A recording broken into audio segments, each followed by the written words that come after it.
नमस्कार, स्वागत है आपका 2024 के महासमर में और मैं हूं आपके साथ विशाल पंडित। आज आखिरी चरण के लिए मतदान जारी है। 7 चरणों में मतदानों के बीच जनता एक भंवर में नजर आई। कहीं पर मुद्दे भारी थे, कहीं पर भावनाएं भारी थीं, कहीं पर विकास भारी था तो कहीं पर जातिगत वोटर भारी थे। आज हम बात करेंगे इसी मुद्दे पर, भावनाएं या मुद्दे, मतदाता किशोर।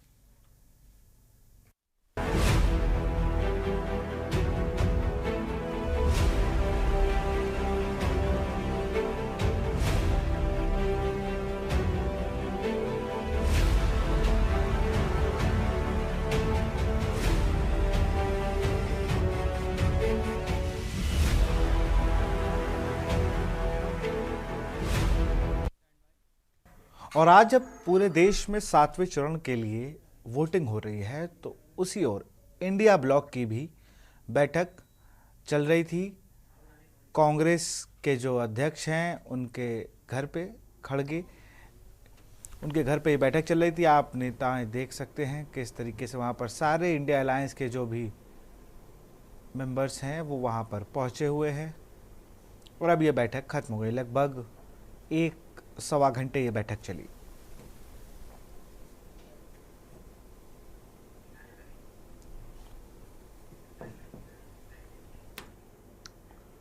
लोकसभा चुनाव के 7वें और आखिरी चरण के तहत आज 7 राज्यों और 1 केंद्र शासित प्रदेश की 57 सीटों पर मतदान हुआ, जिसमें यूपी की हॉट सीट वाराणसी भी शामिल है, जहां से प्रधानमंत्री नरेंद्र मोदी लगातार तीसरी बार चुनाव लड़ रहे हैं।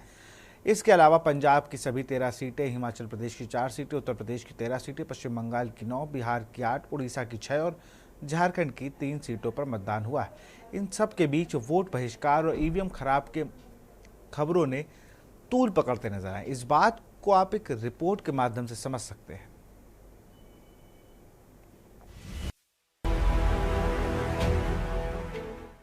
पांच साल पूरा हुआ, फिर मतदान आया। मतदान के दौरान कई तरह की बातें उठी और बातें उठी तो मुद्दे उठे, और जब मुद्दे उठे तो तनाव हुआ। तनाव हुआ तो आक्रोश पनपा, और आक्रोश पनपा तो बहिष्कार हुआ, और जब बहिष्कार हुआ तो खलबली मच गई, और जब खलबली मची तो हो हल्ला शुरू हो गया, और फिर बयानबाजियां भी शुरू हो गई।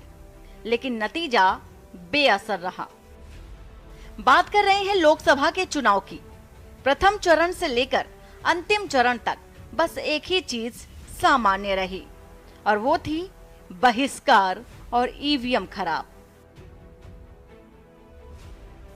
7 चरणों में ईवीएम खराब और वोट बहिष्कार की खबरें तूल पकड़ती रहीं, और पक्ष विपक्ष मूल मुद्दों से भटकाकर एक दूसरे पर ठीकरा फोड़ते रहे। आलम ये रहा कि सबसे ज्यादा वोट बहिष्कार की खबरें 7वें चरण में देखने को मिले। सड़क, पानी, बिजली, विकास, तमाम मुद्दे जनता उठाती रही, बावजूद इसके जिम्मेदार पल्ला झाड़ते नजर आए। कुशीनगर में 3 बूथों से ईवीएम खराब होने की गड़बड़ी सामने आई। रामपुर, बरहन, दरोगा डी का बूथ नंबर 49 में ईवीएम खराब रहा। तकरीबन आधे घंटे तक मतदान यहां बाधित रहा। वहीं मथौली बूथ 176 पर ईवीएम खराब होने से मतदान रुका रहा। यहां पर भी आलम वही रहा। 22 मिनट तक मतदान बाधित रहा। परसहवा बूथ पर भी ईवीएम की ऐसी ही तस्वीर निकलकर सामने आई, और यहां पर भी 25 मिनट तक मतदान बाधित रहा। वहीं बलिया, जो कि मुस्लिम बहुल क्षेत्र है, यहां पर भी ईवीएम खराब रहा। बलिया लोकसभा के उमरगंज में ईवीएम खराब की खबरें सामने आई। बूथ संख्या 76 ईवीएम खराब रहा। 1 घंटे से लोगों को लंबी लाइनों में खड़ा रहना पड़ा। ईवीएम खराब होने से गर्मी में लोगों की मुश्किलें भी बढ़ती नजर आई। चंदौली में सकलडीहा विधानसभा में भी ऐसी ही तस्वीर निकलकर सामने आई, जहां पर परिवार के साथ वोट देने पहुंचे अनिल राज पर घंटों खड़े रहे। मशीन ठीक होने का इंतजार भी करते दिखाई दिए। सकलडीहा विधानसभा के 4 ईवीएम खराब होने की सूचना भी निकलकर सामने आई। बलिया में दर्जनों मतदाताओं की सूची से नाम गायब मिले। बलिया मंत्री दानिश अंसारी के गांव का ये मामला बताया जा रहा है। बीजेपी को वोट देने आए मतदाता मायूस होकर लौट गए। पिछले लोकसभा व विधानसभा में मतदाताओं ने वोट दिए थे, लेकिन इस बार वोटिंग लिस्ट से उनका नाम गायब था। महाराजगंज में ग्रामीणों ने मतदान का बहिष्कार कर दिया। अब तक एक भी मतदान बताया जा रहा है। नौतनवा विधानसभा बूथ नंबर 231 व 232 मतदान यहां पर नहीं हुआ। प्राथमिक विद्यालय सेमराहा खास में भी मतदान नहीं हुआ। बूथ पर पहुंचे एक भी मतदाता मतदान नहीं कर सके। ग्रामीणों में मतदान के लिए आक्रोश भी दिखा। आने जाने के लिए पुल न होने पर मतदान का बहिष्कार कर दिया। वहीं गाजीपुर में भी मतदान के बीच भीषण गर्मी का भी कहर देखने को मिला। उमस भरी गर्मी के चलते बीएलओ की तबीयत बिगड़ गई और प्राथमिक विद्यालय मिश्र में बीएलओ की तबीयत बिगड़ी थी, जिसमें मतदान स्थल पर गर्मी में मतदाता परेशान होते नजर आए और भारी अव्यवस्था का सामना करना पड़ गया।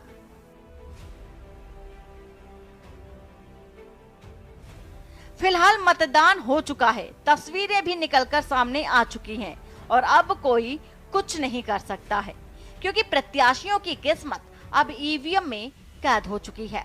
और जब ये पिटारा खुलेगा 4 जून को, तो जनता का रुझान भी खुद पता चल जाएगा कि किस पर आखिरी भरोसा, या यूं कहें कि जनता ने विश्वास जताया है। और बड़ी खबर आपको बताएंगे, इंडिया अलायंस की बैठक खत्म हो चुकी है। इंडिया अलायंस की बैठक खत्म, और बैठक खत्म होने के बाद कांग्रेस के राष्ट्रीय अध्यक्ष क्या कुछ कह रहे हैं, सुन लेते हैं। 2.5 घंटे तक हमने बहुत से विषय पे चर्चा किए, खास करके चुनाव और चुनाव के वक्त क्या क्या कमजोरियां हो सकते हैं और क्या क्या कठिनाइयां आ सकते हैं, किस ढंग से उन चीज़ों को हम निभाना है और करेक्शन कर लेना है, और हमारे कार्यकर्ताओं को जो इंस्ट्रक्शन देना है, तो उसके बारे में आज हम डिटेल चर्चा करके काउंटिंग के दिन जो हमको केयर लेना चाहिए, और हमारे कार्यकर्ता, अब बहुत से गठबंधन पार्टी के नेता लोग पहले ही वो तय करके अपने केडर को बहुत से बार बोले हैं, लेकिन फिर भी हम एज ए प्रिकॉशन आज सब मिलके सबको एक इशारा देना था कि हम किस ढंग से इस आते चुनाव के दिन लड़ना चाहिए और बोलना चाहिए। ये चीज पे हमने चर्चा की। दूसरा, हमारा जो गठबंधन का जो एक निर्णय ये है कि हम जो आज बीजेपी और उनके साथी लोग खास करके एग्जिट पोल पे बहुत वो लोग चर्चा करेंगे, और इसीलिए लोगों में कंफ्यूजन नहीं होना, और वो जो नैरेटिव को हमने सच्चाई इस देश के लोगों को बताना चाहते हैं। इंडिया गठबंधन कम से कम 295 सीटें प्लस 295 से ज्यादा आएंगे, कम तो नहीं आएंगे। ये हमने आकलन किया कि सभी हमारे नेताओं से पूछने के बाद ये एक आंकड़ा हमारे पास मिला है, और इस आंकड़े में कोई बदलाव नहीं है। ये एक जनता की हमारा सर्वे नहीं है। जनता ने सीधा हमारे को कहा है और हमारे नेताओं को जो इंफॉर्मेशन दिया है, ये इंफॉर्मेशन पहुंचाया है, उस आधार पर ये हमने आज आप लोगों को बता रहे हैं। सरकारी सर्वे तो होते हैं क्योंकि उनके पास बहुत से आंकड़े बनाने का, बिगाड़ने का ये पहले से भी है, और उनके चंद जो के को हाई फाई करके वो भी लोग बताते हैं। इसीलिए हम आपको सत्य बताना, रियलिटी बताना, जनता का क्या मन है, जनता जो कहती है वो हम आपके सामने रख रहे हैं। और पूरे ऑल पार्टीज का एक दूसरा भी एक इंस्ट्रक्शन है कि हर कैडर को इसके बताना, सिर्फ इसके लिए नहीं, जो पहले महीने कहा इलेक्शन में किस ढंग से आखिरी तक बैठना, सी फॉर्म लेना और दूसरे जो फॉर्मेलिटीज है वो कंप्लीट होने तक कोई काउंटिंग हॉल से बाहर नहीं निकलना चाहिए टिल ही गेट्स सर्टिफिकेट। ये हमारे जो भी इंस्ट्रक्शंस हमने हैं और ये लोग एक मत से इसको स्वीकार किए हैं, इसलिए मैं आपका धन्यवाद करता हूं, क्योंकि हमने इतनी कोशिश इकट्ठा होके हमने की है और ये इकट्ठा होने के वजह से आज ये फिगर आपके सामने हम रख रहे हैं। और दूसरा, इलेक्शन कमीशन के पास भी हम जाएंगे, हम बताएंगे, क्योंकि पहले बैलेट पेपर चंद जगह बाद में गिनते थे, उसमें भी गड़बड़ी हो सकती थी और दूसरे चीजों में भी गड़बड़ी हो सकती थी। इसीलिए हम इलेक्शन कमीशन के पास जाके हमारे गठबंधन के लीडर उनको जो कुछ भी हमारे शिकायतें हैं उनके सामने रखेंगे और उनको करेक्शन करके, जो मॉडिफिकेशन करके जो ऑर्डर निकालना है और हर डिस्ट्रिक्ट मजिस्ट्रेट को भेजना है या रिटर्निंग ऑफिसर को वो भेजे, जल्द से जल्द ये काम करें।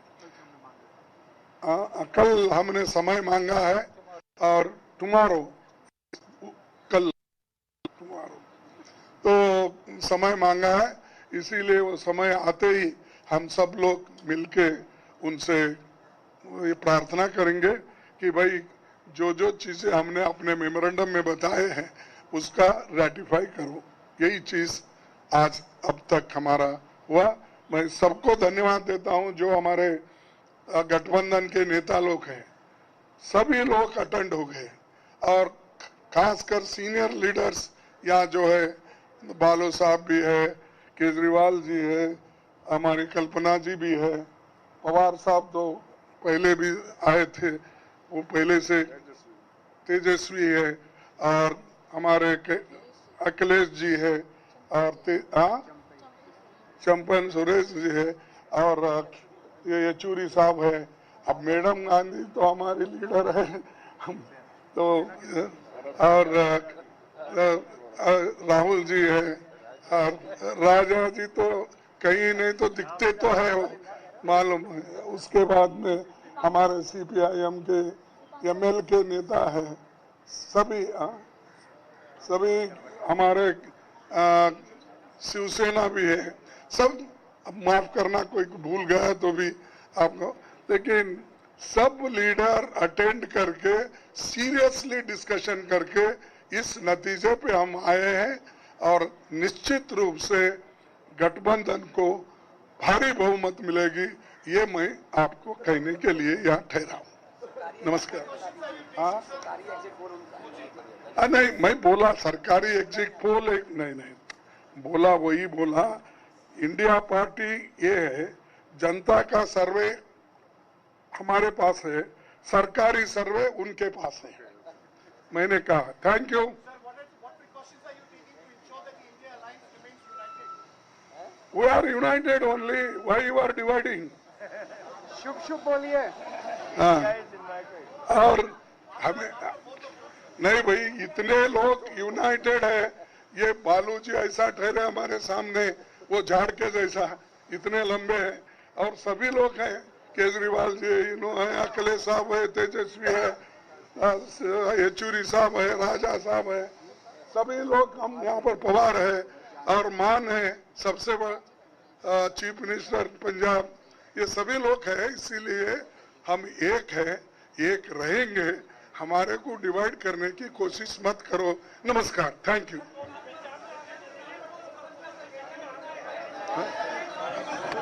Thank you, thank you. Good good, thank you everyone.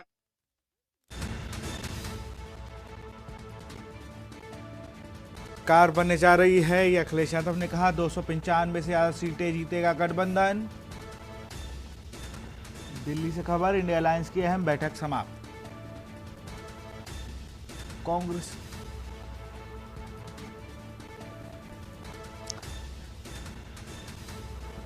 और आपको बता रहे 2.5 घंटे ये बैठक चली, जिसके बाद कांग्रेस अध्यक्ष खड़गे आते हैं, मीडिया से रूबरू होते हैं। उन्होंने मुख्य बात यह कही कि इंडिया अलायंस को 295 प्लस सीटें मिल रही हैं और हमने अपने कार्यकर्ताओं को ये बता दिया है कि उन्हें किस तरीके से वोटिंग वाले दिन कार्य करना है।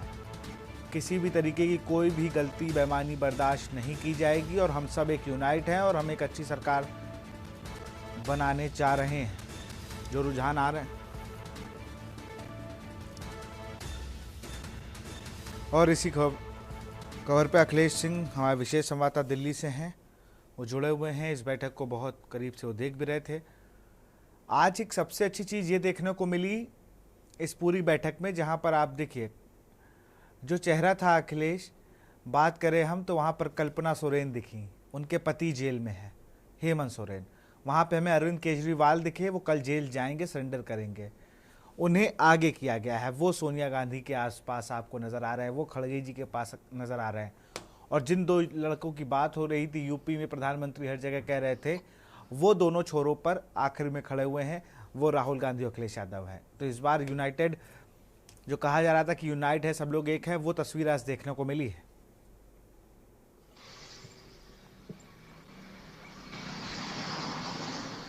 बिल्कुल, आपको बता दो कि इंडिया गठबंधन की बैठक समाप्त हो गई। करीब 2.5 घंटे तक इंडिया गठबंधन की बैठक चली। इंडिया गठबंधन की बैठक में अहम मुद्दों को देखा जाए तो जो सबसे पहले कांग्रेस की तरफ से कल कहा गया था कि उनके प्रवक्ता जो एग्जिट पोल आ जाएगा उसमें किसी भी डिबेट में शामिल नहीं होंगे। एक तो ये अहम मुद्दा था, उसको अब इंडिया गठबंधन की तरफ से बैठक में फैसला लिया गया है कि जो भी इंडिया गठबंधन के पार्टी के नेता है या उनके प्रवक्ता है वो हिसाब से जा सकते हैं।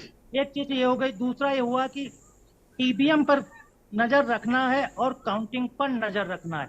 इंडिया गठबंधन की बैठक में ये भी दूसरा सबसे अहम मुद्दा रहा कि वहां पर यह फैसला एक ध्वनिमत से चर्चा में लाया गया कि गठबंधन का हर समय ईवीएम पर नजर रखना है और काउंटिंग पर भी नजर रखना है। तो इस चीज पर हुई। तीसरी चीज आपको सबसे बता दें कि इस पर भी एक चर्चा हुई कि अगर जिस तरह से इंडिया गठबंधन में सभी जो क्षेत्रीय दल उसमें शामिल हैं, वो सभी पार्टियों ने अपना अपना प्रेजेंटेशन किया। प्रेजेंटेशन का मतलब ये था कि कौन सी पार्टी किस राज्य में कितनी सीट जीत रही है और उसकी कितनी सीट जीतने की संभावना बनी हुई है। और दूसरी इसके बाद है कि इस प्रेजेंटेशन के बाद एक चीज और तय हुई कि इस बार अगर सरकार इंडिया गठबंधन की बनती है, उनको बहुमत मिलता है।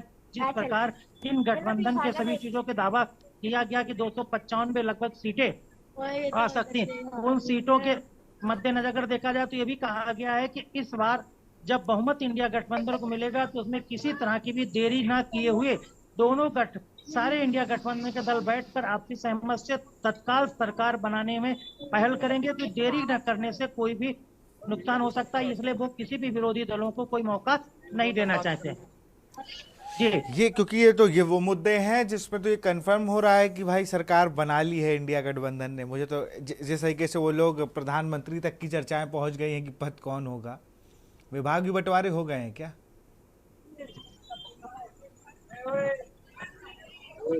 जी, आप सवाल फिर से रिपीट करेंगे? जी, मैं ये कह रहा हूँ ये तो अंतिम दौर की बैठक है कि बहुमत हासिल कर लिया है, प्रधानमंत्री के पद की चर्चा होने लगी है, मुझे लगता है विभागों के बंटवारे की भी चर्चा हो गई होगी। नहीं, विभागों की चर्चा, बंटवारे की बात अभी नहीं है। अगर इंडिया गठबंधन की तरफ से जो भी बातें अंदर की बैठक से निकल के आई, जो भी वहां नेता बाहर निकले हैं, दिल्ली के 10 राजाजी मार्ग के कोठी से जब लड़के की बाहर से आए हैं, तो जो नेताओं ने बंधु लोगों से बात किया, उसमें जो सूचनाएं उसमें यहाँ पर हुआ कि सबसे पहला है कि ईवीएम पर नजर बनाए रखना है, काउंटिंग पर नजर बनाए रखना है। उसके बाद सीटें कौन, क्षेत्रीय दल कितनी कहाँ जीत रहा है, इस पर हुआ है। डिबेट में सभी को जाना है, प्रवक्ताओं को, इस पर चर्चा हुई।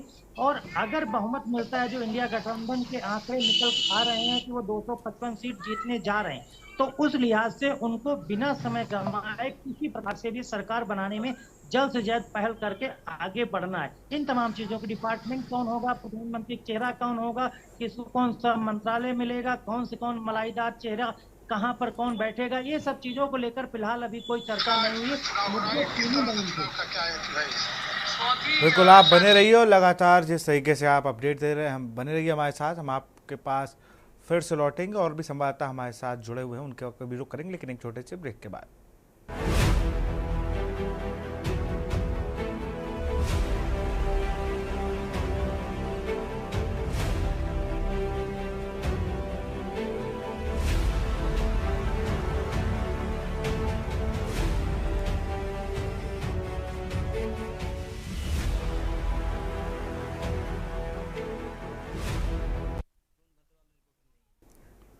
ब्रेक के बाद आपका स्वागत। सीधे रुक करते हैं हमारे और भी संवाददाता जो हमारे साथ जुड़े हुए हैं। इकरार खान गाजीपुर से, आशुतोष त्रिपाठी मिर्जापुर से, रामशंकर संवाददाता गोरखपुर, संदीप मिश्रा संवाददाता वाराणसी और अखिलेश सिंह विशेष संवाददाता दिल्ली से जुड़े हुए। सबसे पहले इकरार, आपके पास चलेंगे।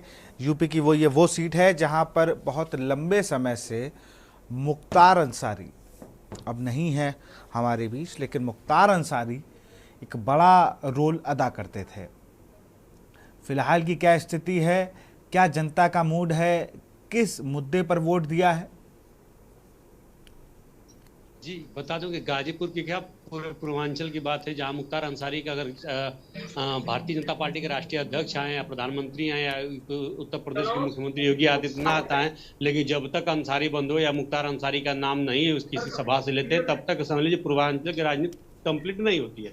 लेकिन इस बार मुख्तार अंसारी के नहीं रहने के बाद उनके भाई अफजाल अंसारी इंडिया गठबंधन के प्रत्याशी समाजवादी पार्टी से हैं, वहीं पारसनाथ राज हैं जो भारतीय जनता पार्टी से। लेकिन कहीं ना कहीं लड़ाई जो है एक तरफा देखने को अब इस समय आ रही है। मैं बता दूं कि इंडिया गठबंधन के लोगों को, मैं जो यहाँ के पब्लिक है, यहाँ की जनता जो वोट देने वाले, उनसे हमने बात किया तो उन्होंने कहा कि हम विकास और रोजगार की तरफ जाएंगे, ना कि हम भगवान की तरफ जाएंगे। हमारे पास अगर पैसा रहेगा, हर चीज रहेगा, तो हम कुछ भी कर सकते हैं, लेकिन जब मेरे पास रोजगार नहीं है, नौकरी नहीं है, या मेरे पास व्यवस्थाएं नहीं, तो मेरे पास क्या रह के कर सकता है। दूसरी बात मैं बता दूं कि अब तक गाजीपुर में 5 बजे का रिजल्ट आया है कि गाजीपुर में 52.98% मतदान हो चुका है। मैं यही बता दूं कि एक जमनिया विधानसभा है जहाँ पे एक ग्राम सभा केसरुआ है।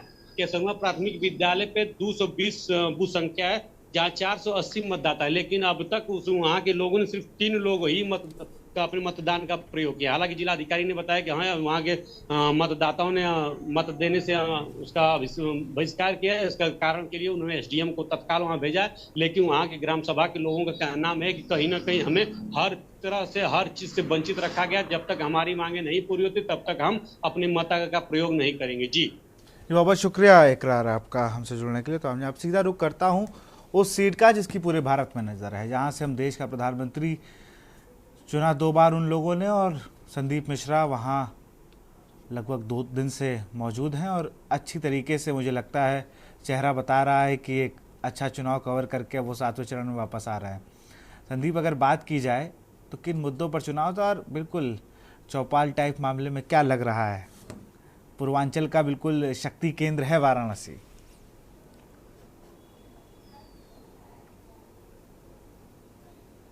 देखिए विशाल, बिल्कुल कहा जा सकता है, क्योंकि शक्ति केंद्र इसलिए है क्योंकि भारत के प्रधानमंत्री नरेंद्र मोदी सीट से लड़ रहे हैं।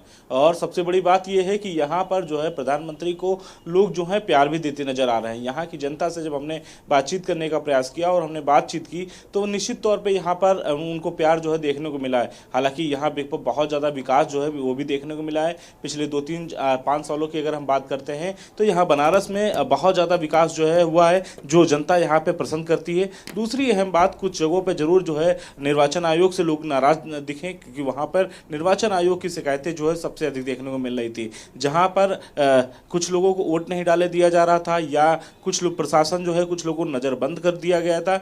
तो ये तमाम चीज़ें भी यहाँ पे देखने को मिली हैं। लेकिन चुनाव यहाँ का काफ़ी दिलचस्प है, क्योंकि जिस तरीके से वोट जो एक तरफ कांग्रेस के जो उम्मीदवार हैं, इंडिया गठबंधन के उम्मीदवार हैं अजय राय, उनका कहना है कि जो बाहरी व्यक्ति थे, बाहरी आए थे, वो चले गए, अब जो है जा करके मौन रख लिए हैं। और यहाँ का जो लाल है, जो यहाँ बनारस का लाल है, वो बनारस में ही है। तो तरह तरह की बातें हो रही हैं विकास। लेकिन बनारस की अगर बात करें, जनता की बात करें, जनता का पूरी तरीके से मूड जो है वो भारत के प्रधानमंत्री नरेंद्र मोदी की तरफ जाता नजर आ रहा है। लेकिन महत्वपूर्ण चीजें होंगी कि कितना अंतर रहेगा पिछले 2019 के चुनाव में या 2014 के चुनाव में, जब जो है अलग अलग पार्टियां जो होकर के चुनाव लड़ी थी। उस समय क्या रणनीति रही है 2014 में, जब वहां पर केजरीवाल लड़े थे चुनाव साथ में प्रधानमंत्री के खिलाफ, ये देखने वाली बात होगी। और दूसरी बात अगर बात करते तो इस बार इंडिया गठबंधन में प्रत्याशी इंडिया गठबंधन का है, और जो कि कांग्रेस के प्रदेश अध्यक्ष है, और इसके साथ ही साथ वो उम्मीदवार भी यहाँ से है। तो काफ़ी देखने को मिल सकती है, क्योंकि लोग उन्हें भी लोकप्रिय मानते हैं नेता, क्योंकि 4 बार के विधायक रह चुके हैं। तो ऐसे में लगातार उनकी भी लोकप्रियता जो है यहाँ पे है, देखने को मिली है। लेकिन फिलहाल अब ईवीएम में सबकी किस्मत जो है कैद हो चुकी है। 4 जून को रिजल्ट आएंगे, बहुत चीज़ें खुल के सामने निकल आएंगी कि क्या अंतर होने वाला है इस बार। मुझे लगता है वाराणसी में अंतर की लड़ाई आ गई है क्या? अब वाराणसी में अंतर डिसाइड करेगा कितना मार्जिन कम हो रहा है।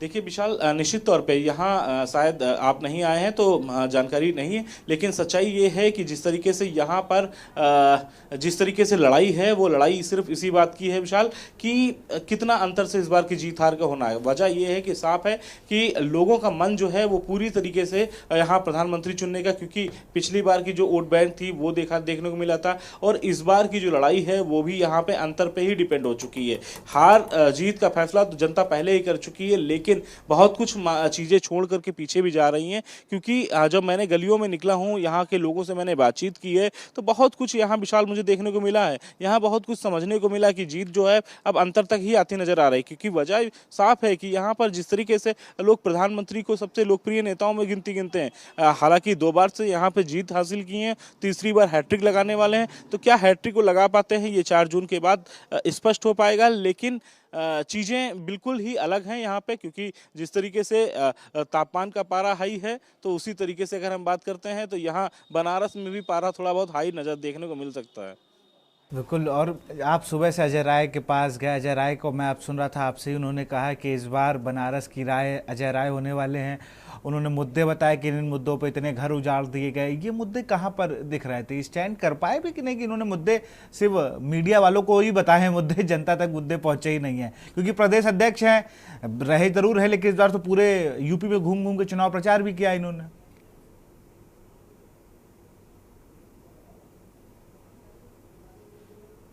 चीज़ें बिल्कुल अलग हैं यहाँ पर, जो दिखाई दे रही हैं वो बिल्कुल अलग हैं, और जो वोटर हैं वो भी बिल्कुल साइलेंट हैं। इस बार देखने को मिला है बहुत सी जगहों पे जरूर देखने को मिला जहाँ पर जो है मुस्लिम वोट बैंक सबसे अधिक है, सबसे ज़्यादा है, वहाँ पर जरूर कुछ चीज़ें देखने को अलग मिली। लेकिन और हम कई बूथों पर गए, जब कई बूथों पर जा करके हमने ये जानने का प्रयास किया कि आखिर विकास के मुद्दे पर लोग जो है वोट कर रहे हैं यहाँ पर, या फिर प्रधानमंत्री के नाम पर वोट कर रहे हैं, तो साफ तौर पर दोनों चीज़ें यहाँ पर देखने को मिली। बहुत से जो जिनके देखा जाए कि जिनके घर को जो तोड़े गए थे, जिनके लिए विकास रोड की चौड़ा किया गया, यहाँ पर एक लाइन बनाई गई, तो वो सारी चीज़ें देखने को मिली यहाँ पर विकास। तो ऐसे विकास के क्षेत्रों में लोग जो हैं ज़्यादा बढ़ चढ़कर हिस्सा लेने का प्रयास कर रहे हैं। वजह साफ है कि जिस तरीके से लोग चाहते हैं कि अभी तक जो कार्य हुए हैं, अभी तक जो हमारी योजनाएं थी उनको धरातल पर उतारा गया है, तो आगे आने वाले 5 साल में और बेहतर होगी, काशी की नगरी और होगी। पर्यटक लगातार जो है काशी की तरफ रुख करेंगे, क्योंकि जब यहाँ की व्यवस्थाएं बेहतर होंगी, यहाँ की सड़कें अच्छी होंगी, यहाँ की पानी नाली की व्यवस्था सही होगी, तो आने वाले समय में पर्यटक यहाँ सबसे ज़्यादा पहुँचेंगे, काशी आएंगे, यहाँ पर भव्य दर्शन करेंगे, फिर उसके बाद जो है यहाँ से जो है गंगा स्नान करते हुए प्रस्थान करेंगे। तो बहुत चीज़ें हैं जो लोगों के मन में था, इस बार के चुनाव में देखने को मिला है। हालांकि आज 7वां चरण था। आज 7वें चरण का अब तक के यहाँ के परसेंटेज की बात करते हैं तो लगभग 3 बजे तक का तो 48.38 देखने को मिला है। लेकिन बहुत कुछ है कि 3 बजे से पहले जो परसेंटेज था वो काफ़ी सबसे ज़्यादा, जो 13 लोकसभा की सीटों में जहाँ चुनाव हो रहा है वहाँ पर बनारस सबसे कम देखने को मिल रहा था। लेकिन फिर कहीं ना कहीं एक बार फिर से जंप किया है और ये जो 3 बजे का जो आंकड़ा है वो 48 के आसपास पहुँच चुका है। तो चीज़ें बदली हैं 2 घंटे में, क्योंकि सुबह का तापमान और रात का फर्क देखने को मिला है। अब लोग वोटिंग के लिए ये भी बड़ी चीज़ है, आखिर यहाँ का इस बार का जो तापमान है वो भी ठीक ठाक तापमान है, क्योंकि लगभग जो है 45 के आसपास यहाँ सेल्सियस दिखाई दे रहा है। जी बिल्कुल संदीप, बहुत बहुत शुक्रिया।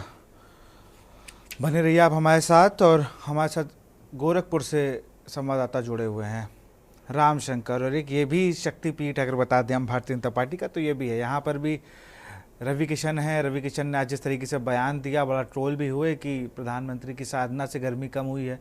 तो राम शंकर बहुत अच्छे से बता देंगे गर्मी कम हुई है कि नहीं हुई है। राम शंकर, अनम्यूट कर लीजिए अपने आप को। जी बिल्कुल, देखिए विशाल जी, गर्मी कम नहीं हुई है। कहा जाए तो आज की गर्मी कुछ ज्यादा ही है, और निश्चित तौर से जो राजनीतिक गर्मी है, ऊपर से ये मौसम की गर्मी, ये कहीं ना कहीं दर्शाती है कि आने वाले 4 जून को भी कुछ गर्म ही होगा। क्योंकि जिस तरह से चुनाव हो रहा है, जिस तरह से यहाँ वोटर साइलेंट हैं, और जिस तरह से काजल निषाद पूरी तरह से अपने दमखम के साथ लड़ रही हैं, और कहा जाए कि रवि किशन के लिए खुद मुख्यमंत्री योगी आदित्यनाथ प्रचार प्रसार करते हुए भी दिखे हैं, तो कहीं ना कहीं निश्चित तौर से इस बात से नकारा भी नहीं जा सकता कि ये जो सीट है ये रवि किशन से ज्यादा महत्वपूर्ण योगी आदित्यनाथ के लिए रखती है, और कहीं ना कहीं ये उनके साथ तक बनाई है। क्योंकि जिस तरह से यहाँ गोरखपुर की बात करें तो निषाद वोटरों पर दार मदार जो हुआ है। अगर ऐसा कहा जा रहा है कि अगर निषाद वोट काजल निषाद की तरफ होते हैं तो निश्चित तौर से कहीं ना कहीं रवि किशन को जो है कड़ी मशक्कत करनी पड़ जाएगी। और अगर ये निषाद वोट 50% भी रवि किशन की तरफ जाते हैं तो निश्चित तौर से काजल निषाद के लिए भी ये दुख की घड़ी होगी। फिलहाल ये तो 4 जून को पूरी तरह से स्पष्ट हो जाएगा कि किसके जो है पाले में निषाद वोट गया और किसकी जो है यहाँ सांसदी किस सीट विजयी होती है। लेकिन एक बात आपको स्पष्ट कर दूं कि यहाँ जिस तरह से निषाद वोट साइलेंट है, जिस तरह से निषाद खुल गई ये बोल रहे हैं कि इस बार मैं किसी बहकावे में नहीं आने वाला हूँ, और कोई भी अपनी सल्तनत तैयार करता है निषादों के नाम पे, मैं उसमें बिल्कुल भी सहयोग नहीं करूंगा। जो विकास, जो शिक्षा, जो बेरोजगारी दूर करने की बात करेगा, इस बार निषाद समाज उसके साथ है। तो कहीं ना कहीं कई बयानों को लेके, चाहे वो सिद्धार्थनगर योगी आदित्यनाथ का खुद का बयान हो, चाहे रवि किशन का बयान हो, चाहे खुद काजल निषाद का बयान हो, कहीं ना कहीं देखिए 2 तरह की बातें होती हैं। अच्छा, इतना जब निषाद वोट इतना डिसाइडिंग है तो मुझे लगता है किसी प्रत्याशी को रोने की जरूरत नहीं होनी चाहिए। फिर तो आप जनता के बीच हैं, आपको रोना नहीं चाहिए।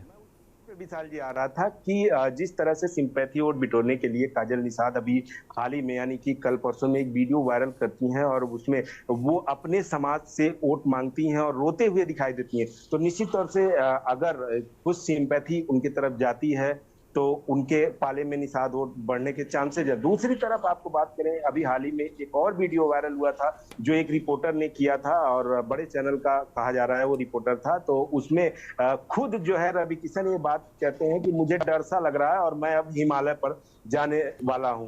तो निश्चित तौर से कहीं ना कहीं दोनों खेमे में जिस तरह से डर का माहौल है, जिससे नकारा नहीं जा सकता। कहीं ना कहीं ये भी आपको बता दें कि जो दोनों धुरंधर लोग मैदान में हैं, दोनों प्रत्याशी में इस तरह का कोई कॉन्फिडेंस नहीं दिख रहा है कि मुझे पूरी तरह से मैं विजयी होता दिख रहा हूं। लेकिन फिलहाल कहते हैं कि बाल का खाल निकाले कौन, तो निश्चित तौर से अपनी साख बचाने के लिए दोनों प्रत्याशी जो है दम खम लगा के बोल रहे हैं कि मैं विजयी हो रहा हूं। लेकिन ये तो 4 जून को स्पष्ट हो जाएगा कि कौन विजयी हो रहा है और कौन हार रहा है। जी विशाल। अब जी बिल्कुल, अब ये तो 4 जून को ही पता चलेगा, कुछ ही देर बाद सारी ईवीएम भी पैक हो जाएंगे। बहुत बहुत शुक्रिया तमाम जानकारी के लिए आपका रामशंकर। हम लोग रुक करेंगे सोनभद्र का, जहां पर उपचुनाव भी था विधानसभा सीट को लेकर, और अच्छा उससे पहले मिर्ज़ापुर का रुक करेंगे। मोस्ट जो सीटें हैं जिन पर समाजवादी पार्टी अपनी जीत निश्चित मान रही है, उनमें से एक मिर्ज़ापुर भी है। मिर्ज़ापुर में राजा भैया फैक्टर हैं, यहाँ पर पल्लवी पटेल अपने आप में फैक्टर हैं, उनकी बड़ी बहन अनुप्रिया पटेल जो कि केंद्रीय मंत्री हैं वो भी फैक्टर हैं, और उन्हें लोग नेता मान चुके थे। पटेल वोट बैंक जो है। लेकिन आशुतोष, मिर्ज़ापुर के लोग क्या सोच रहे हैं, उन्होंने किस मुद्दे पर वोट दिया है, क्या उनका कहना है, किसको वो जिता रहे हैं? जी विशाल, इस बार जो मिर्जापुर का फैक्टर चुनावी गणित है, वो कहीं न कहीं जो है त्रिकोणीय मुकाबला देखने को मिल सकता है। क्योंकि मिर्जापुर की बात करें तो यहाँ जो मतदाता हैं और यहाँ के जो वोटर हैं, वो इस बार जो है कहीं न कहीं परिवर्तन चाह रहे हैं। और उसी आधार पे समाजवादी पार्टी ने भाजपा के जो भदोही के सांसद रहे हैं रमेश बिंद, जातीय समीकरण के आधार पर उनको यहाँ पे प्रत्याशी बना के उतारा है मिर्जापुर से। हम आपको बता दें कि मिर्जापुर में करीब जो है 3-3.5 लाख प्लस दलित मतदाता हैं और 3.5 लाख प्लस पटेल मतदाता हैं। और बात करें तो 3 लाख प्लस ब्राह्मण मतदाता हैं और करीब 3 लाख प्लस जो है मुद्दे क्या है मिर्ज़ापुर के मुद्दे क्या है? अनुप्रिया पटेल के लिए कहा जाता है कि भाई सर्किट हाउस आती हैं, बाहर ही नहीं निकलती हैं। जी हम आपको बताते हैं कि पहले 4 साल यहीं रहा कि जो है अनुप्रिया पटेल आती हैं, सर्किट आउट रहती हैं, चली जाती हैं। लेकिन चुनाव के साल भर 6 महीने साल भर पहले से वो जो है लोगों के बीच में जाने लगी, क्योंकि उनको कहीं ना कहीं उनको खुद लगा कि इस बार का चुनाव जो है वो हर बार की तरह नहीं है। इस बार उनको जो है 2 बार तो मोदी सरकार के सहारे जीत गई, इस बार भी वो जो है वही फैक्टर अपना रही थी। विकास के मुद्दे को लेके, मोदी के नाम को लेके जो है जनता के बीच में गई हैं। फिर से वही चाह रहे हैं कि इस बार भी जो है तीसरी बार इस बार भी हम चुनाव जीत जाएं। जी बिल्कुल। तो क्या लग रहा है इस बार किस तरीके से चुनाव लड़ रहे हैं लोग? जी इस बार जो चुनाव लड़ रहे हैं, इस बार जो चुनाव है वो परिवर्तन की लहर है। क्योंकि खासकर जो चुनाव देखी जा रही है, हाँ ये तो बात सच है कि मोदी सरकार में सड़कें सही बनी, जो है बिजली मिल रही है, विकास हो रहा है। लेकिन जहाँ तक अगर हम रोजगार की बात करें तो खासा वर्ग जो है, जो युवा वर्ग है, जो छात्र वर्ग है, वो रोजगार को लेके खासा नाराज दिख रहा है। तो इसके वजह से जो है लोग खुद इस बार विकास के साथ साथ रोजगार का भी मांग कर रहे हैं। इस आधार पर इस बार वोट पड़ रहा है। जी बहुत बहुत शुक्रिया आशुतोष तमाम जानकारी के लिए आपका। परिवर्तन की लहर और तमाम चीज़ें इन्होंने बताई, लेकिन बड़ा सवाल यही है कि अब जनता ने किस रुख पे जाकर वोट दिया। अरविंद दुबे के पास चलेंगे, सोनभद्र संवाददाता हैं। 2 चुनाव वहाँ हो रहे थे, एक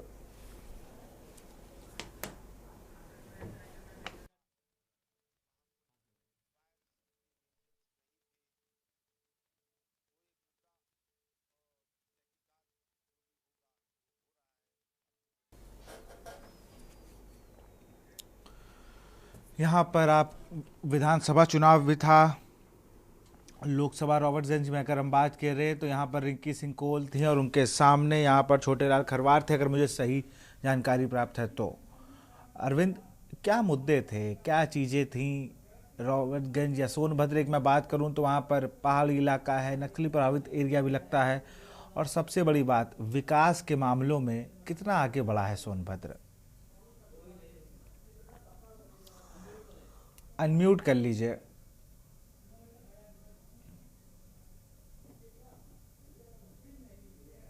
जी आवाज आ रही है? बिल्कुल आ रही है। आवाज आ रही है? जी जी आ रही है, आ रही है।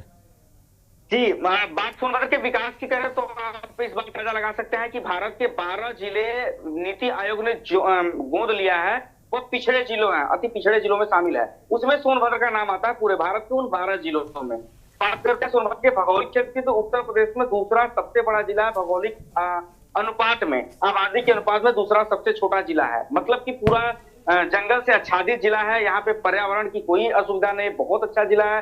रोजगार के लिए अगर अवसर खोजा जाए तो तमाम अवसर है। बावजूद इसके यहाँ पे जनप्रतिनिधियों की उदासीनता, सरकार की अनदेखी, यहाँ के जनता को अभी तक दंड झेलना पड़ रहा है। विकास के मुद्दों पर हर मामले में सोनभद्र पीछे है। शिक्षा हो, स्वास्थ्य हो, सुरक्षा हो, किसी मामले में सोनभद्र को आप ठीक नहीं कह सकते।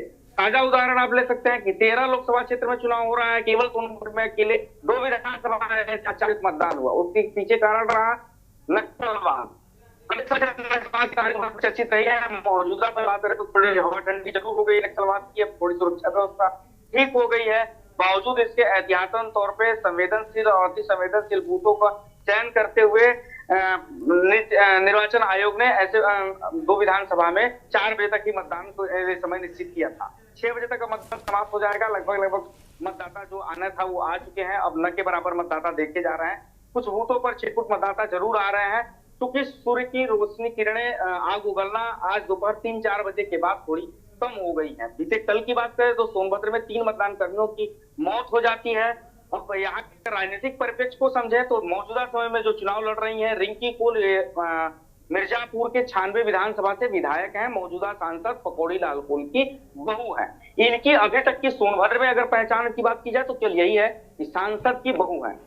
पकौड़ी लाल कोल का सवर्णों के लिए, मैं कह सकता हूं ये बात, सवर्णों के लिए व्यक्तिगत तौर पे मंच से कई ऑडियो उनके वायरल हुए हैं जिसमें उन्होंने अपशब्द का प्रयोग किया। यही कारण रहा कि इस विरोध को जो है हवा न लगे, पार्टी ने उनका टिकट काट दिया। अच्छा, उनका टिकट काट के भी तो उनकी बहू को ही दिया, उनके बेटे की पत्नी को ही दिया ना, तो फिर तो वही चीज है। प्रचार करने तो पकौड़ी लाल कोल भी निकले होंगे ना? नहीं, जा रहे हैं, लेकिन उनको कम जाने के लिए कहा जा रहा है। ऐसी जगह जाने के लिए कहा जा रहा है जहां पे वो वर्ग नहीं है जिससे उन्होंने अपशब्द बोला था। वो एक निश्चित एरिया उनके लिए दी गई है। लेकिन मुकाबला इसलिए और रोचक हो गया कि राजनीति का गहरा सीखने वाले छोटे लाल खरवार जो सपा से इस बार उम्मीदवार हैं, आपको बता दें कि वो भाजपा से ही 2014 में पहली बार सांसद बने थे। तो भाजपा के हर दाव पेच को 5 साल में अच्छे से जानते हैं, तो एक अच्छी बात है। दूसरी बात कि वो इस जिले में अपना आवास बना लिए हैं और लोगों के बीच में रहे हैं, तो लोग उनके चेहरे से अपरिचित नहीं है भाई, अगर देखा जाए तो रिंकी कोल की अपेक्षा। तो ऐसे में मुकाबला एक तो ऐसे रोचक हो जा रहा है। अब योगी, मोदी, अमित शाह, तमाम स्टार प्रचारकों के प्रचार का कितना असर पड़ता है ये तो 4 जून को पता चलेगा। लेकिन अभी यहाँ पे मतदाता अंदर खाने में कुछ भी करने नजर आ रहे हैं। महिला वोटर इतना साइलेंट पड़ा है कि हम लोग पूरा दिन जानने का प्रयास किए, तमाम बूथों पर लगातार हम जाकर के बात करने की कोशिश की, तो कोई मतदाता ज्यादा लोग है कि हम विकास पे देंगे, कोई कुछ राष्ट्रवाद पे देंगे, लेकिन खुलकर कुछ भी ठीक ठीक कहते नजर कोई नहीं आया। तकरीबन हम 10 बूथों पर आज सुबह से लेके अभी 10-12 बूथों पर हम गए हैं और 100-150 लोगों से हमने खुद जानने का प्रयास किया। तो यहाँ की लड़ाई तो वैसे भी रोचक है। अब कांग्रेस का कितना वोट पोलराइजेशन हो पाता है इंडिया गठबंधन की ओर से, बसपा कितना वोट काट देती है। अब चूंकि ये कहना गलत नहीं होगा कि बसपा के उम्मीदवार जो है यहाँ पे वो लड़ाई में तो नहीं है, लगभग जो बातें सामने आ रही है लोगों से सुनकर, तो वो कितना वोट काट देते हैं और किसको उसका नुकसान होता है, किसको फायदा होता है, या तो 4 जून को पता चलेगा। बहरहाल सोनभद्र की लड़ाई इस बार बिल्कुल रोचक है और टफ मुकाबला है। चूंकि सांसद पकौड़ी लाल कोल जब जीते थे तो 50,000 वोट का अंतर था। इस बार मतदाता की संख्या में परिवर्तन हुआ है, मतदाता का विचार बढ़ता है, एंटी कंवेंसी है, तमाम कई ऐसे कारण हैं। अगर वो सही हो गए तो पलड़ा सपा का भारी हो सकता है कि मोदी का फैक्टर पूरी तरह से काम कर जाए तो पलड़ा एनडीए का भारी हो सकता है, क्योंकि भाजपा को उम्मीदवारों में से चुनाव चिन्ह भी कप प्लेट है। जी विशाल। जी बिल्कुल, अब ये देखना है वहां पर चुनाव चिन्ह तो अपना दल का है और क्या होता है रिंकी कॉल के साथ। बहुत बहुत शुक्रिया तमाम जानकारी के लिए अरविंद आपका। आप सीधे रुक करेंगे अखिलेश सिंह हमारे साथ जुड़े हुए हैं नई दिल्ली से, विशेष संवाददाता है। अखिलेश जी, अभी हम इंडिया गठबंधन की बैठक में थे, उस पर हम बाद में चर्चा करेंगे। पहला तो सवाल ये है कि जिस तरीके से चुनावी मुद्दे थे, कहीं भावनाएं बताई जा रही थी, कहीं अपना आत्मी लगाव बताया गया, कहीं बताया गया कि खटाखट पैसे आएंगे, कहीं बताया कि माहौल बिल्कुल टनाटन है और एक पार्टी सफाचट है। इस तरीके के बयान आए। कोई पार्टी बिल्कुल अपर कास्ट मुद्दे लेके चल रही थी कि हमने इजराइल में जाकर वॉर रुकवा दी, हमने पाकिस्तान को बिल्कुल साइडलाइन करवा दिया, हमने चाइना से कहा कि बिल्कुल शांत रहो। और एक जगह एक पार्टी जिले में कह रही कि वहां गंदगी बहुत है। कोई हर्ज है यहाँ तो हमने करवाया नहीं था क्या? ये इस तरीके का चुनाव इस बार हुआ है कि जिसमें बिल्कुल डीप लोकल मुद्दे उठे हैं और बिल्कुल अपर मुद्दे भी उठे हैं कि अगर वर्ल्ड वॉर की बात है तो हाँ, वो चुनावी रैली में किसी ना किसी नेता ने कहा है। अखिलेश जी। जी बिल्कुल, लोकसभा चुनाव 2024 का अगर पूरा समीकरण देखा जाए और चुनावी रणनीति पार्टियों की भी देखी जाए तो चुनाव प्रथम चरण से लेके छठे चरण और आज 7वां चरण चल रहा है। लगातार मुद्दों का उतार चढ़ाव होता रहा है। राजनीतिक पार्टियों ने चुनाव में अपनी भी रणनीति लगातार बदली है। चाहे पहले समीकरण पहले चरण का चुनाव देखा जाए तो भारतीय जनता पार्टी ने उन मुद्दों पर चुनाव लड़ने की कोशिश की जिनको वो आगे रखना चाहती थी। जैसे राम मंदिर का मुद्दा वो आगे करके चुनाव लड़ना चाहती थी। तमाम और ऐसे मुद्दे थे जिनको लेकर वो बढ़ना चाहती थी। लेकिन जैसे ही चुनाव बढ़ा दूसरे चरण के लिए, तीसरे चरण के लिए, तो वहां पर फिर क्या हो गया कि महंगाई का मुद्दा विपक्ष में हावी हो गया, बेरोजगारी का मुद्दा विपक्ष की तरफ से उछाल दिया गया और दूसरे के बाद तीसरे चौथे चरणों को आते आते तो सबसे बड़ा मुद्दा एक जनता तक नीचे ग्राउंड लेवल पहुंच गया इस लोकसभा चुनाव में। उससे खासकर जनता से ही कहा जा सकता है कि चुनाव जनता लड़ती आई। सबसे बड़ा कि संविधान को बदलने का मुद्दा और संविधान के बाद आरक्षण को खत्म करने का मुद्दा। तो जो ऐसे मुद्दे थे जो विपक्ष ने पूरी तरह से उनको हथियाया और उनको पूरे चुनाव में मुख्य मुद्दा बनाते हुए उस तरह से सभी राजनीतिक विरोधी दलों ने सभी अपनी रैलियों में उनको उठाया और वो मीडिया के माध्यम से, सोशल मीडिया के माध्यम से, अन्य माध्यम से वो जमीनी स्तर तक गए और उनका माहौल भी बहुत अच्छा देखने को मिला और जो वोटिंग भी हुई उसका भी काफी असर मिला। देखो, मेन रूप से अगर देखा जाए तो लोकसभा चुनाव के जो मुद्दे थे, महंगाई मुद्दा था, बेरोजगारी मुद्दा रहा, संविधान बदलने का मुद्दा रहा, आरक्षण खत्म करने का मुद्दा रहा, अग्निवीर योजना जो आर्मी में भर्ती की योजना थी, सबसे बड़ी योजना, उसको भी बहुत बड़ा मुद्दा बनाया गया और उसमें भी देखने को मिला। उसके बाद जो लगातार इस लोकसभा चुनाव में देखा जाए कि ज्यादातर अभी 2014 इलेक्शन और 2019 के इलेक्शन में देखा जाए तो भारतीय जनता पार्टी मुद्दा सेट करती थी, मोदी मुद्दा सेट करते थे या भारतीय जनता पार्टी दूसरे कोई स्टार प्रचारक मुद्दा सेट करता था और विपक्ष उस मुद्दे को फॉलो करते हुए जवाब देती थी। लेकिन इस बार ये आया कि पहले चरण के बाद अगर बाकी दूसरा, तीसरा, चौथा, पांचवा और आज का 7वां चरण देखा जाए तो यहां तक विपक्ष मुद्दा सेट करता आया और उनका काउंटर जवाब मोदी सरकार यानी भारतीय जनता पार्टी देती नजर आई या उनके सहयोगी दल देते नजर आए। तो इस तरह से लोकसभा चुनाव 2024 का जो पूरा रणनीतिक माहौल देखा जाए, चुनावी माहौल देखा जाए और जनता का अगर रुझान देखा जाए कि वो मतदान कैसे और किस तरह से कर रहे थे, और तीसरी सबसे अहम उत्तर प्रदेश में देखी जाए तो मायावती का जो रुख था वो जनता तक इस तरह से पहुंचा कि वो उनको समझने में कामयाब हुए कि मायावती किसके इशारे पर कैंडिडेट बदल रहे हैं। बिल्कुल, ये देखना होगा और सबसे बड़ी बात तो अब ये भी देखनी होगी कि इन मुद्दों में जिन जिन ने जो मुद्दे उठाए उन पर जनता कितना प्रभाव डालती है, कितने वोट मिलते हैं। तो अब सब 4 जून को पता चलेगा। फिलहाल बहुत बहुत शुक्रिया अखिलेश जी हमसे जुड़ने के लिए, तमाम जानकारी देने के लिए। तो हम लोग बात कर रहे थे किस तरीके से जो चुनाव मुद्दे थे। इसी बीच बलिया में जो खबर है कि मतदाताओं ने मतदान का बहिष्कार किया है। इब्राहिमाबाद उपवाहर के पोलिंग बूथ पर बहिष्कार, मतदान बहिष्कार से मचा हड़कंप। गांव में लगभग 20 वर्षों से नहीं हुआ विकास, शोभा से पड़ा अब तक का सिर्फ 1 वोट। गाजीपुर में मतदाताओं ने किया मतदान का बहिष्कार। जबरूना के केसरवारा बस्ती में लोगों का बहिष्कार, अब तक सिर्फ 3 रसोइयों ने दिया वोट। डीएम ने बहिष्कार की बात की स्वीकारी। डीएम ने जानकारी होने पर एसडीएम को गांव भेजा, विकास कार्य नहीं होने की वजह से बहिष्कार किया गया।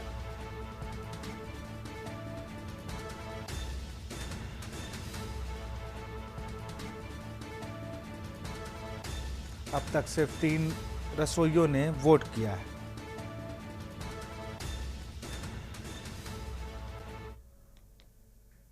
खबर खबर लखनऊ से है। हीट वेव के कारण सिपाही की मौत। पीएसी में तैनात सिपाही की हीट वेव से मौत। रमाबाई अंबेडकर मैदान में जवान की थी ड्यूटी। सिपाही को लाया गया था सिविल हॉस्पिटल। डॉक्टरों ने सिपाही को मृत घोषित किया।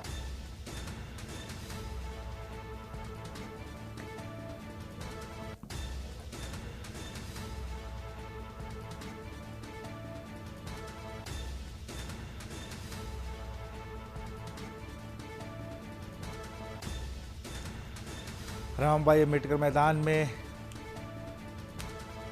तैनात था सिपाही। सिपाही को लाया गया था सिविल हॉस्पिटल, जहां पर डॉक्टरों ने उसे मृत घोषित किया। लखनऊ से ही खबर है। पुलिसकर्मी की मौत का मामला। 11 मार्च से रमाबाई में कर रहा था ड्यूटी। आरक्षी की मौत से पीएसी जवानों में दहशत। रमाबाई में नहीं है जवानों के लिए कोई इंतजाम। पीएसी के जवान बिना पंखा कूलर के कर रहे ड्यूटी। पीएसी के अधिकतर कुछ अधिकारी कुछ भी बोलने से कर रहे इनकार।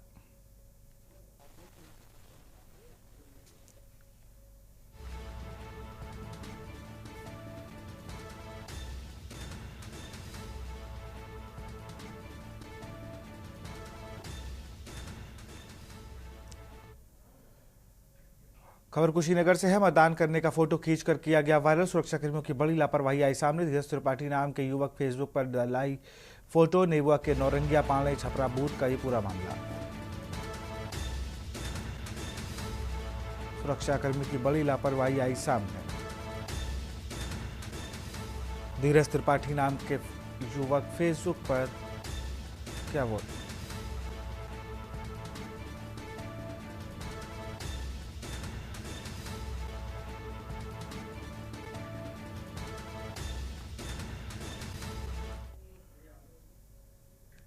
तो फिलहाल 2024 के महासमर में इतना ही। देखते रहिए के न्यूज़ इंडिया। नमस्कार।